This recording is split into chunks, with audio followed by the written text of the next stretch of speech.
बहुत समय पहले की बात है। एक विशाल वन में सिन्हेंद्र नाम का बलशाली शेर रहता था।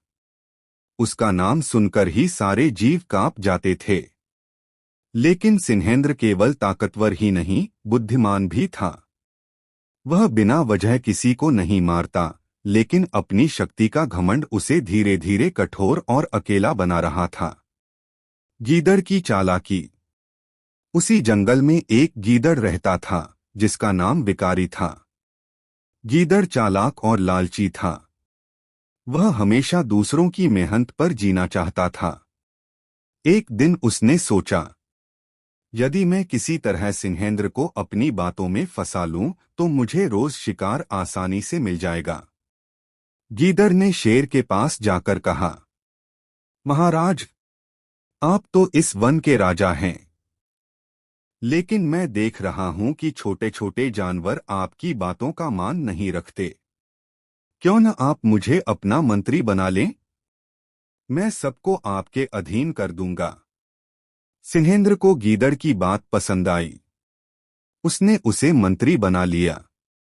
धीरे धीरे विकारी ने अपनी चतुराई से शेर को लालच और क्रोध में उलझा दिया। वह रोज कहता, महाराज, यदि आप रोज शिकार खुद करेंगे तो आपकी थकान बढ़ेगी। मुझे आदेश दीजिए, मैं आपके लिए शिकार लाता रहूंगा। अब शेर का आलस्य बढ़ने लगा। सुनहरी नदी का रहस्य। जंगल के बीच से एक सुंदर नदी बहती थी। कहते थे कि रात को जब चांद निकलता तो उस नदी का पानी सोने जैसा चमकने लगता। वास्तव में वह नदी बहुत पवित्र थी। उसमें रहने वाले मछलियों और कछुओं ने कसम खाई थी कि वे किसी भी लालची जीव को उसका रहस्य नहीं बताएंगे। लेकिन गीदड़ को जब यह बात पता चली तो उसकी आंखों में लालच चमकने लगा। उसने सोचा, यदि मैं सिन्हेंद्र को इस नदी का रहस्य बताऊं और खुद भी लाभ उठाऊं तो हम दोनों अमीर हो जाएंगे। हाथियों की सभा। एक दिन नदी के पास हाथियों का झुंड पानी पी रहा था। उनके नेता गजेंद्र ने कहा, भाइयों, हमें सावधान रहना होगा। गीदड़ और सिन्हेंद्र का गठजोड़ हमारे लिए खतरनाक हो सकता है। यदि यह लोग सुनहरी नदी का लाभ उठाना चाहेंगे तो पूरा जंगल संकट में पड़ जाएगा। कछुए और मछलियां भी सहमत हुए। सबने तय किया कि यदि सिन्हेंद्र और गीदड़ लालच में आकर नदी का दुरुपयोग करेंगे तो उन्हें सबक सिखाना होगा। गीदड़ की साजिश। एक रात गीदड़ ने सिन्हेंद्र से कहा, महाराज, आपके लिए एक बड़ी खबर है। इस नदी के पानी में सोने की शक्ति छिपी है। यदि हम इसका नियंत्रण पालें तो सारा जंगल हमारा गुलाम बन जाएगा। सिन्हेंद्र पहले तो झिझका, फिर गीदड़ की मीठी मीठी बातों में आकर तैयार हो गया। दोनों नदी के किनारे पहुंचे और गीदड़ ने शेर से कहा, महाराज, इस नदी में उतरकर पानी पीजिए।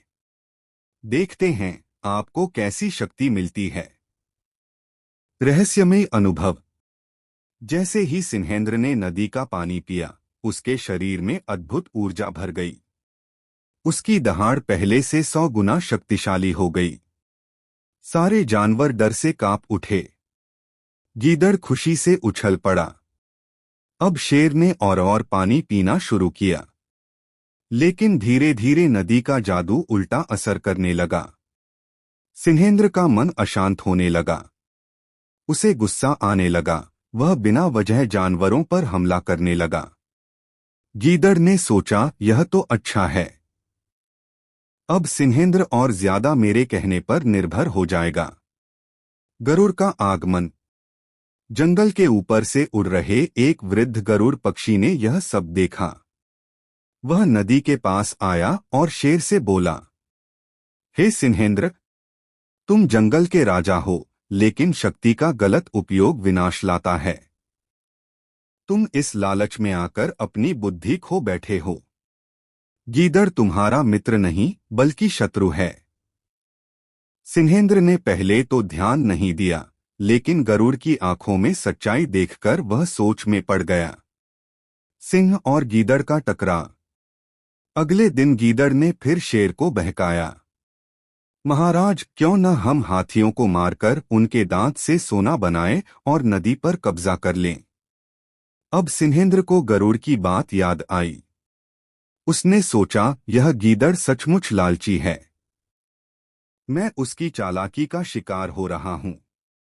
सिन्हेंद्र ने क्रोधित होकर दहाड़ मारी और गीदड़ पर झपट पड़ा। धोखेबाज, तूने मुझे अपनी चाल में फंसाकर पूरा जंगल दुश्मन बना दिया। आज से तू मेरा मंत्री नहीं बल्कि शिकार है। गीदड़ डरकर भागा, लेकिन शेर ने उसे पकड़कर जंगल से बाहर खदेड़ दिया। नया संकल्प। उस दिन के बाद सिन्हेंद्र ने कसम खाई कि वह शक्ति का उपयोग केवल न्याय और सुरक्षा के लिए करेगा। उसने नदी के जीवों से माफी मांगी और वादा किया कि वह अब कभी लालच में नहीं पड़ेगा। पूरा जंगल फिर से शांति और खुशहाली से भर गया। कहानी की सीख, मोरल ऑफ द स्टोरी। एक गलत मित्र सबसे बड़ा शत्रु होता है।